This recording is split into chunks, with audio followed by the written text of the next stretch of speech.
All right, we are now ready to do our very first example of a kinematic one-dimensional problem. And this is pretty close to as easy as it gets. In this problem, you are stopped at a stoplight. It then turns green. You press down on your accelerator and accelerate at 4.55 meters per second squared until you reach a speed limit, until you reach the speed limit of 60 kilometers an hour. The question is, how far did you travel? Second is, how long did that take? And maybe the third one might be, why is the sentence structure so weird and explicit in this question?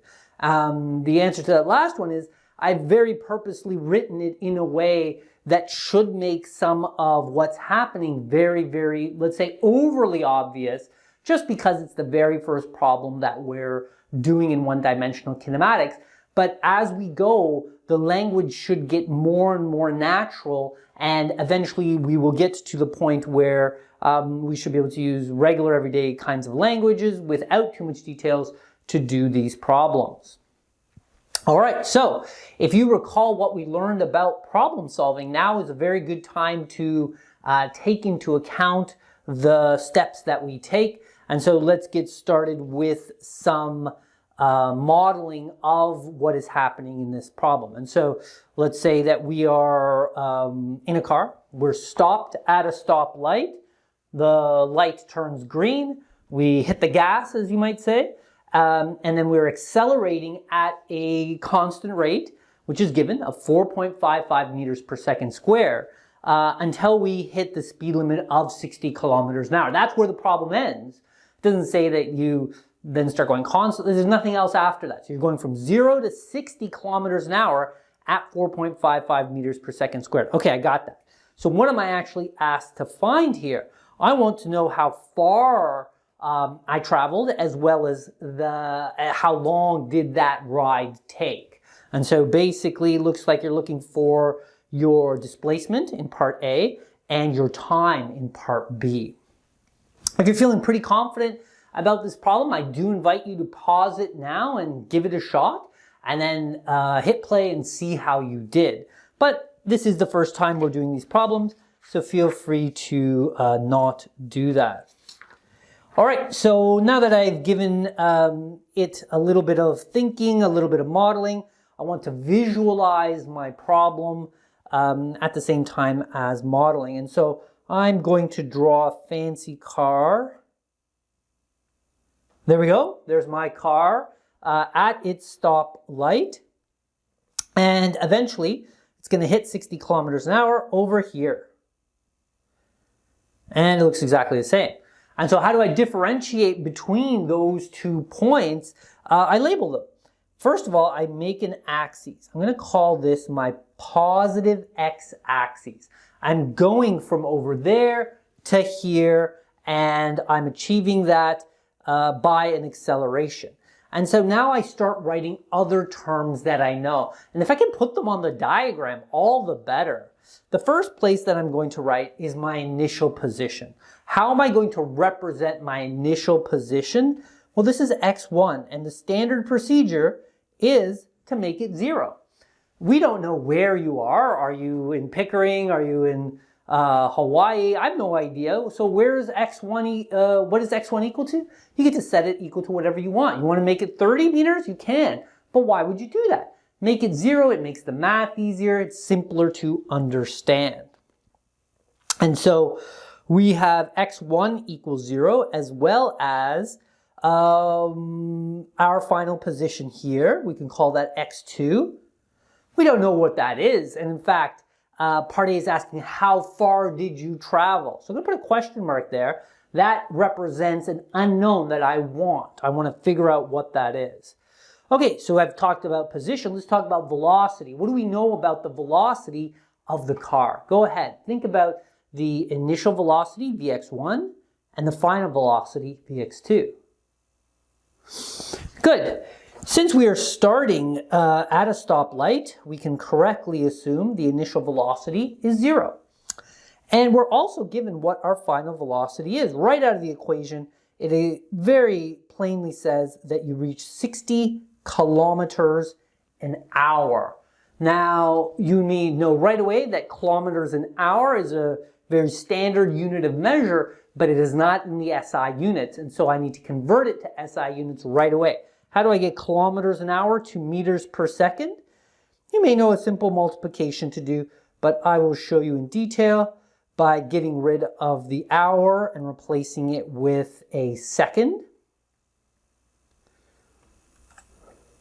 And getting rid of my kilometer and replacing it with 1,000 meters. This kilometer cancels that kilometer. This hour cancels that hour. I'll just put it a little bit higher for you.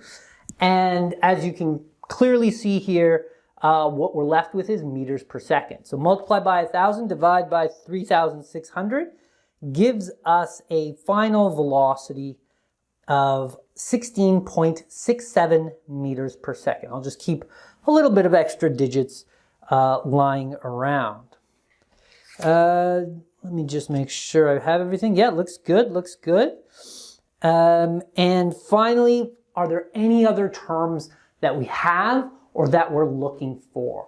Well, in this problem, we were asked to find the time in part B, so that is another one of my unknowns. And we are given the acceleration. Acceleration equals 4.55 meters per second squared. That's given. That's pretty fast, actually. About half of gravity.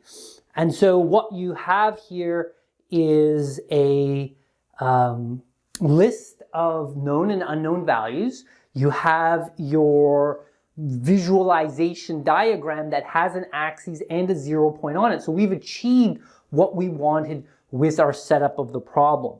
So what's next for us to do is to go and choose our equation, or a series of equations if we want.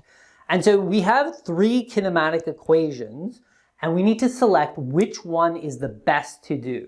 Give it a shot right now. Go to those 3 that were derived previously and see if you can select the correct equation to do.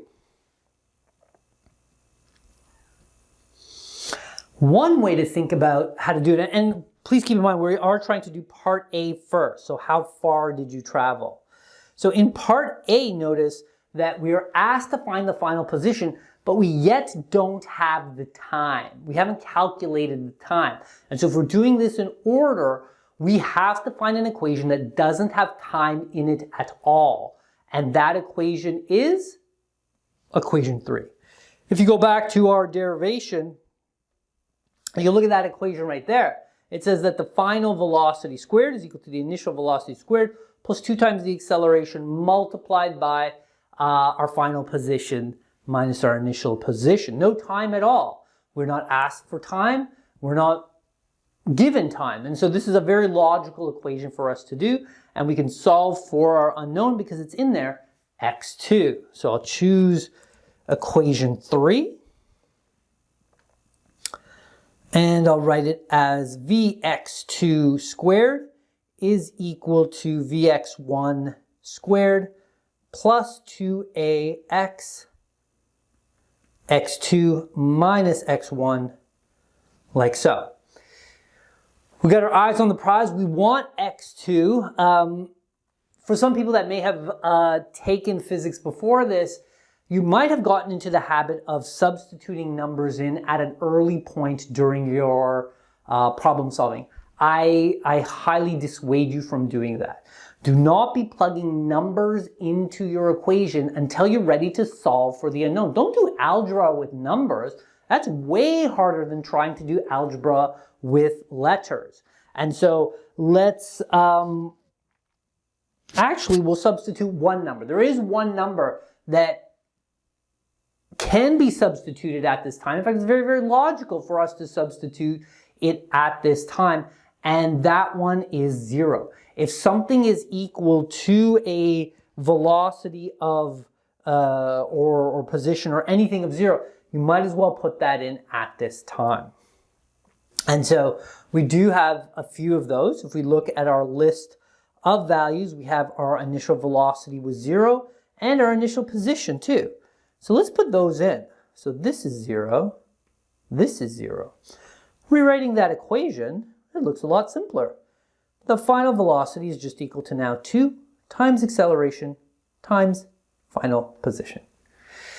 And we were trying to find x2, so I'll algebraically rearrange for that, dividing both sides by 2a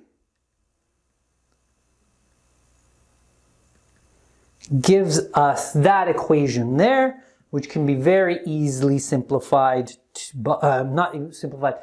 found by putting our numbers in at this time. So 16.67 squared, all divided by 2 times the acceleration of 4.55.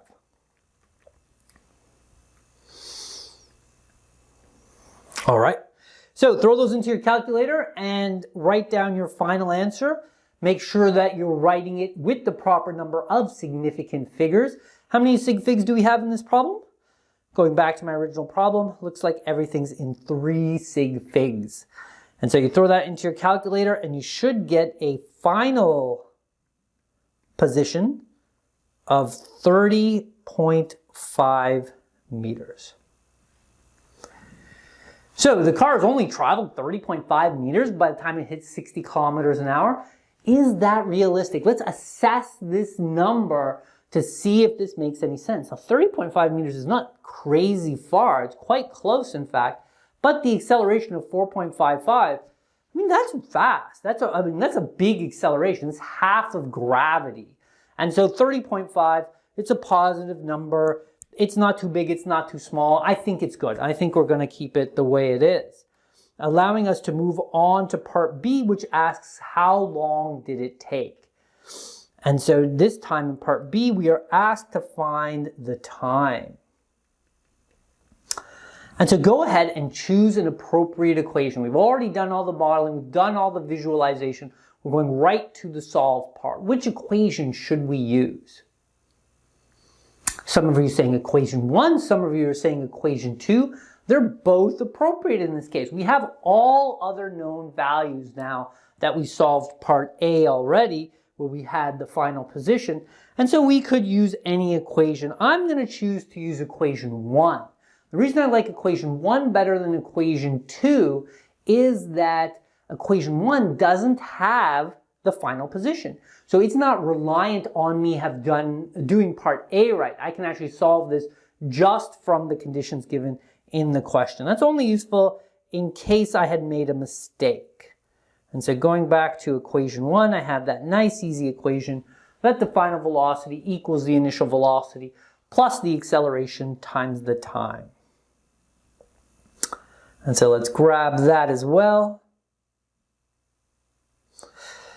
And we're doing equation 1, which says that Vx2 is equal to Vx1 plus AXT. We're solving for t, but if anything is equal to 0, get rid of it. And that is 0, leading me to a very, very simple equation. That time is equal to our final velocity, Vx2, all divided by A, or the acceleration. And so this becomes 16.67, all divided by 4.55, like so. And if you're concerned about the units, you want to make sure everything is working out with the units, feel free to put them in at this time. You don't need them before this. Everything was in SI units, so I'm very confident that what we've been doing makes sense. But it's the first time I'm using these numbers. And so I have a meters per second divided by a meters per second squared. And so you end up with 1 over t, or 1 over seconds, which gives us seconds. And again, throwing that into your calculator, giving me 3 sig figs, you should get a value of 3.66 seconds. So again, a relatively short period of time, but realistic. If we're talking about very, very fast acceleration in cars, you can go from, they usually talk about going from 0 to 60 miles an hour, but going from 0 to 60 kilometers an hour in this amount of time is certainly not outrageous at all. It's pretty realistic. And so we'll assess that as being very probable as well, bringing us to the end of this example.